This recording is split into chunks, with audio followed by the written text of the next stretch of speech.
এখন দেখবেন সংবাদ শিরোনাম। গণতান্ত্রিক শক্তি ঐক্যবদ্ধ না থাকলে গুপ্ত স্বৈরাচার উত্থানের শঙ্কা তারেক রহমানের। কুমিল্লা সম্মেলনে জানালেন ঐক্য, জনগণ এবং দেশ গঠনই আগামীর প্রতিপাদ্য। প্রতিশোধ, প্রতিহিংসার রাজনীতি থেকে নেতাকর্মীদের বিরত থাকার নির্দেশ জামায়াত আমিরের। বললেন, দল ক্ষমতায় গেলে দাবি আদায়ে জনগণকে রাস্তায় নামতে হবে না।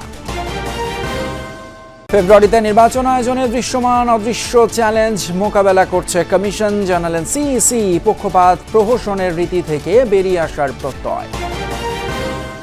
খাগড়াছড়িতে ১৪৪ ধারা উপেক্ষা করেই পাহাড়ি বাঙালি সংঘর্ষ, ধাওয়া পাল্টা ধাওয়া, পরিস্থিতি নিয়ন্ত্রণে মাঠে নেমেছে সেনা, পুলিশ, বিজিবি।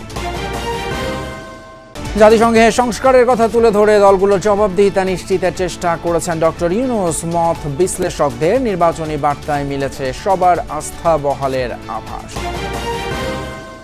দুর্গাকে মর্তে স্বাগত জানাতে সনাতন ধর্মাবলম্বীদের প্রস্তুতি। মহাষষ্ঠীর মধ্য দিয়ে কাল শুরু দুর্গোৎসবের মূল আনুষ্ঠানিকতা। এখন দেখবেন সংবাদ শিরোনাম। সকল গণতান্ত্রিক শক্তি ঐক্যবদ্ধ না থাকলে দেশে আবারও গুপ্ত স্বৈরাচারের আবির্ভাব ঘটতে পারে, এমন আশঙ্কা প্রকাশ করেছেন বিএনপির ভারপ্রাপ্ত চেয়ারম্যান তারেক রহমান। তিনি বলেন, জনগণ যেভাবে চায় বিএনপি সেভাবেই পরিচালিত হবে। কুমিল্লা দক্ষিণ জেলা বিএনপির কাউন্সিলে দলের স্থায়ী কমিটির সদস্য সালাউদ্দিন আহমদ বলেন, রাজনীতি দিয়ে যারা ইসলামকে বিভক্ত করতে চায় তাদেরকে ব্যালটের মাধ্যমে জবাব দেবে বিএনপি। আরফিন শাকিলের প্রতিবেদনে বিস্তারিত। দীর্ঘ ১৬ বছর পর কুমিল্লা দক্ষিণ জেলা বিএনপির কাউন্সিল সভাপতি ও সাধারণ সম্পাদক পদে ভোট না হওয়ায় নেতাকর্মীদের মাঝে উৎসব আর আগ্রহ ছিল অনেকটাই ম্লান। বিনা প্রতিদ্বন্দ্বিতায় সভাপতি হন বর্তমান আহ্বায়ক জাকারিয়া তাহের সুমন ও সদস্য সচিব আশিকুর রহমান মাহমুদ ওয়াসিম। কুমিল্লার ১৭টি উপজেলার মধ্যে 10টি উপজেলা ও 4টি পৌরসভা নিয়ে দক্ষিণ জেলা বিএনপির সাংগঠনিক বিস্তৃতি। নগরীর টাউন হল মাঠে কাউন্সিলে যোগ দেন 14 ইউনিটের 1414 জন কাউন্সিলর। দীর্ঘ 1.5 দশক ধরে কেন্দ্র ঘোষিত ধারাবাহিক কমিটি দিয়ে দল পরিচালিত হলেও এবার সীমিত পরিসরে নেতা নির্বাচনের সুযোগ পেয়ে উচ্ছ্বসিত তৃণমূল। তারেক রহমান যেভাবে আমাদেরকে নির্দেশ দিবেন ওভাবে আমরা আমাদের গ্রামে, আমাদের এলাকা, আমাদের পাড়ায়, যার যার জায়গা থেকে আমরা কাজ করব। যারা বিএনপির দায়িত্ব পাবে তারা অবশ্যই সবাই সাথে সম্মিলিতভাবে তারা দায়িত্ব পালন করে, সবাইকে মিলেমিশে দায়িত্ব পালন করবে। যদি আমরা ঐক্যবদ্ধ না হই প্রিয় ভাই বোনেরা, তাহলে বলা যায় না হয়তো আগামী দিনে গুপ্ত স্বৈরাচারের আবির্ভাব হতে পারে দেশে। কাজে এই গুপ্ত স্বৈরাচার থেকে দেশকে রক্ষা করতে হবে, দেশের মানুষকে রক্ষা করতে হবে। তারেক রহমান বলেন, দেশ থেকে ডাকাত বিতাড়িত হয়েছে, রাষ্ট্র বিনির্মাণে এখন শুধু সম্মেলন করে নয়, ছোট ছোট টিম করে বাড়ি বাড়ি যেতে হবে, জানতে হবে মানুষ কি চায়। আমাদেরকে জনগণের কাছে যেতে হবে। আমি বারবার আপনাদেরকে বলেছি, জনগণই হচ্ছে বিএনপির সকল রাজনৈতিক ক্ষমতার উৎস। কাজেই সেই জনগণকে আমাদের সাথে থাকতে হবে, জনগণের সাথে থাকতে হবে, জনগণকে সাথে রাখতে হবে। জনগণের সাথে যদি থাকতে হয়, জনগণকে যদি সাথে রাখতে হয়, তাহলে জনগণ যেভাবে চায় আমাদেরকে ঠিক সেভাবেই চলতে হবে। আইন হাতে তুলে নেয়া, মামলা, বাণিজ্য এবং প্রতিশোধের রাজনীতি থেকে বিরত থাকতে নেতাকর্মীদের নির্দেশ দিয়েছেন জামায়াতে ইসলামের আমির ডক্টর শফিকুর রহমান। শনিবার সন্ধ্যায় রাজধানীর ইব্রাহিমপুরে এক মত বিনিময় সভায় এই নির্দেশ দেন তিনি। এর আগে সকালে পৃথক এক অনুষ্ঠানে জামায়াতের আমির বলেন, তার দল ক্ষমতায় গেলে দাবি আদায়ে রাস্তায় নামতে হবে না জনগণকে। রাজধানীর ইব্রাহিমপুরে জামায়াতে ইসলামীর কাফরুল দক্ষিণ থানার আয়োজনে বিশিষ্ট ব্যক্তিদের সাথে মতবিনিময় সভা। অনুষ্ঠানের প্রধান অতিথি সংগঠনটির আমির ডাক্তার শফিকুর রহমান। প্রধান অতিথির বক্তব্যে প্রতিশোধের রাজনীতি থেকে বিরত থাকতে দলীয় নেতাকর্মীদের নির্দেশ দেন জামায়াতের আমির। দেশকে শৃঙ্খলায় ফেরাতে দায়িত্বশীল নাগরিকের মতো কাজ করার আহ্বান জানান। বলেন, দলের কেউ দোষী প্রমাণিত হলে তাদের বিরুদ্ধে কঠোর ব্যবস্থা নেওয়া হবে। প্রিয় সহকর্মীবৃন্দ, অতীতের সমস্ত প্রশ্ন এখন পায়ের তলায় ফেলে দেন। কেউ কারো উপর কোনো প্রতিশোধ নেবেন না।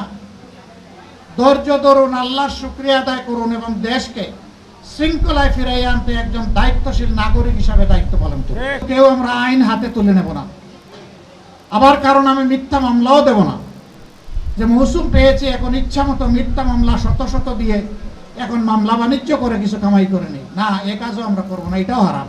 এর আগে সকালে কাকরাইলে ফোরাম অব ডিপ্লোমা ইঞ্জিনিয়ার্স বাংলাদেশের বার্ষিক কাউন্সিলে যোগ দেন জামায়াতের আমির। বলেন তার দল ক্ষমতায় গেলে দাবি আদায়ে জনগণকে রাস্তায় নামতে হবে না। আমরা আপনাদেরকে কথা দিচ্ছি ইনশাআল্লাহ, আল্লাহ তাআলা যদি এই দেশের খেদমত করার সুযোগ আমাদেরকে দেন, তাহলে 1 মিনিটের জন্য আপনার কর্মস্থল ছেড়ে রাস্তায় আসতে হবে না দাবি আদায়ের জন্য। বলেন ক্ষমতায় গেলে 5 বছরে উন্নয়নের বুলেট ট্রেন চালু করতে না পারলেও উন্নয়নের এক্সপ্রেস ট্রেন চালু করবে জামায়াত।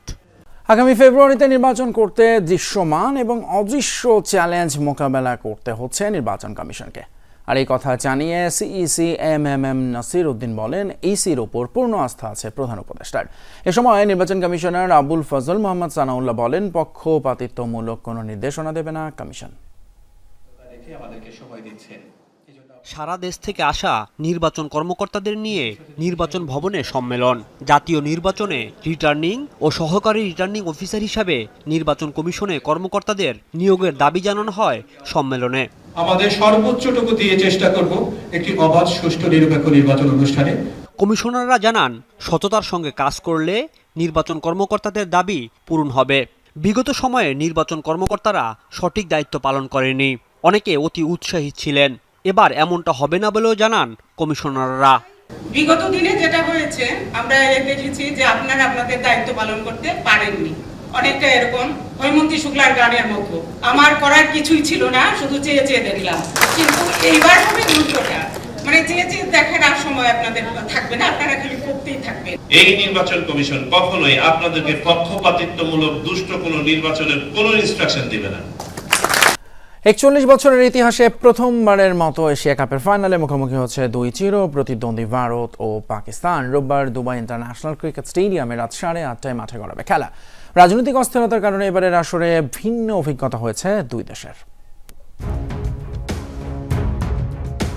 রাজনৈতিক অস্থিরতায় সম্পর্কটা ক্রমেই যেন তেতো হয়ে যাচ্ছে ভারত ও পাকিস্তানের।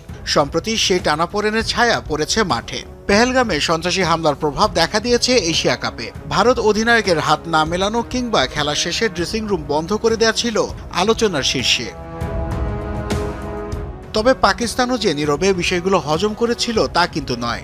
বাউন্ডারি লাইনে হারিস শ্রফের প্লেন ক্র্যাশ এবং সাহিবজাদা ফারহানের AK-47 উদযাপনে উত্তপ্ত হয় খেলার মাঠ। যদিও এই কর্মকাণ্ডগুলোকে জবাব হিসেবে মানতে নারাজ তারা। মাঠে অঙ্গভঙ্গি যাই হোক না কেন, খেলায় অবশ্য চির প্রতিদ্বন্দ্বীদের চেয়ে বেশ এগিয়ে ভারত। সবশেষ 4 টি-20তেই পাকিস্তানকে হারিয়েছে তারা। 1984 সাল থেকে যাত্রা শুরু হওয়া এশিয়া কাপের ওয়ানডে ও টি-20 ফরম্যাট মিলিয়ে 17তম আসরে প্রথমবারের মতো মুখোমুখি হতে যাচ্ছে চির প্রতিদ্বন্দ্বী দেশ দুটি। টানা 6 ম্যাচ জিতে আসরের সবচেয়ে সফল দল হয়ে ফাইনাল নিশ্চিত করে ভারত। ব্যাটিং, বোলিং, ফিল্ডিং এই 3 বিভাগে অন্যদের চেয়ে কেন তারা আলাদা তা এরই মধ্যে প্রমাণ করেছে দলটি। 200-র উপর স্ট্রাইক রেটে অভিষেক শর্মা 309 রান কিংবা কুলদীপ যাদবের 6 ইকোনমিতে 13 উইকেট যে কোনো দলের জন্য হতে পারে ভাবনার কারণ। অন্যদিকে পাকিস্তান মানেই যেন অনিশ্চয়তা ভরা একটি দল। এক মুহূর্তে হতাশ করার পরই যেন জন্ম দেয় নতুন কোনো বিস্ময়ের। বাংলাদেশের বিপক্ষে নিশ্চিত হারের মুখ থেকে ফিরে আসাই যেন সেই কথাটি মনে করিয়ে দেয়। মাঠ হোক কিংবা মাঠের বাইরে, ভারত পাকিস্তান মানেই উত্তেজনার পারদ থাকে তুঙ্গে। সেখানে এশিয়া কাপের মঞ্চে 41 বছরের ইতিহাসে প্রথমবারের মতো ফাইনালের মঞ্চে এমন দুই দলের লড়াই মরুর বুকে সূর্যের খরতাপের মাত্রাকেও ছাড়িয়ে যাবার অপেক্ষায়।